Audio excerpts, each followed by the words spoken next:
శ్రీశైల మల్లికార్జునాయ నమః. ఏవండి సత్యభామ గారు, చిన్నజీయర్ స్వామి వారిని ప్రశ్నించడానికి మీ నిలువుబొట్టు మీకు అడ్డమొచ్చిందా? చాగంటి గారు, షణ్ముఖ శర్మ గారు అడ్డబొట్టు పెట్టుకున్నారు కాబట్టి మీ వర్గం వారు కాదు కాబట్టి తేరగా దొరికి ప్రశ్నిస్తున్నారా?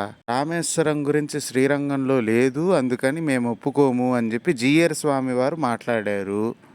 ఆయన శ్రీరంగం గురించి ఎందుకు మాట్లాడలేదు అని చెప్పి మీరెందుకు ప్రశ్నించట్లేదు?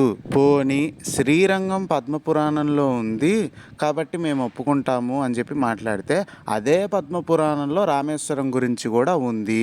పండిత శుంఠలు అన్నమయ్యను కూడా విమర్శిస్తున్నారు అని వీడియోలు పెడుతున్నారు కదా. ఒక మాట అడుగుతాను, పాపము పాపము ప్రజలారా అంటూ పాట రాసి ఆ పాట చివరిలో శివభక్తులు పశువులు గొడ్లు అని అన్నమయ్య అన్నాడు. ఇట్లాంటి పాట రాస్తే శివభక్తులు గమ్మున ఊరుకొని ఉండాలనా అన్నమయ్యని ఏమీ అనకుండా? తరువాత జీయర్ స్వామి వారు సమతామూర్తి విగ్రహం దగ్గర కావాలని మైకులో శంకరాచార్యులు జగద్గురువు కాదు, రామానుజాచార్యులు మాత్రమే జగద్గురువులు అని చెప్పి మాట్లాడారు. ఈ విషయం మీద ఎందుకు స్పందించట్లేదు?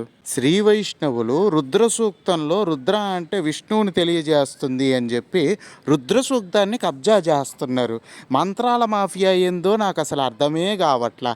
ఈ మాఫియా మీద మాట్లాడరు ఎందుకు? పద్మపురాణం ప్రకారం 18 ప్రామాణికమైన పురాణాల పేర్లు చెప్తూ శివపురాణం పేరు కూడా ఉంది అని చెప్పి నేను రెఫరెన్సులు చూపిస్తే దాని మీద ఎందుకు స్పందించట్లేదమ్మా? అసలు 18 పురాణాలు ప్రామాణికమైనవే. అవి విష్ణువు శరీరంలో భాగాలని వ్యాసుడు చెప్పిన శ్లోకాన్ని నేను చెబితే శ్రీ వైష్ణవులు లేదు అవి తామసిక పురాణాలు అని చెప్పి శివుడి గురించి ఎక్కడికి చెప్పారో అవి మాత్రం తామసికమని వాగుతున్నారు. ఈ యదవ్వాగుడిని ఎందుకు ఖండించట్లేదు?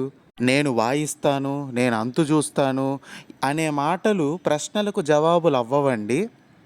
మీ దగ్గర నేను అడిగిన ప్రశ్నలకి జవాబులు ఉంటే చెప్పండి, లేదంటే జవాబులు లేదని ధైర్యంగా ఒప్పుకోండి. మొన్న ఏదో కులానికి సంబంధించిన మాట వాడి అది తప్పైపోయిందని చెప్పి క్షమాపణ చెప్తూ వీడియో చేశారుగా. మళ్ళీ అడుగుతున్నాను, చిన్నజీయర్ స్వామి వారిని ప్రశ్నించడానికి మీ నిలువుబొట్టు మీకు అడ్డం వచ్చిందా? ఈ సాంప్రదాయం వాళ్ళనైతే అడగరు, పక్క సాంప్రదాయం వారి మీదకైతే నోరేసుకొని పడిపోతారు. సర్వం కాశీ విశ్వనాథార్పణమస్తు.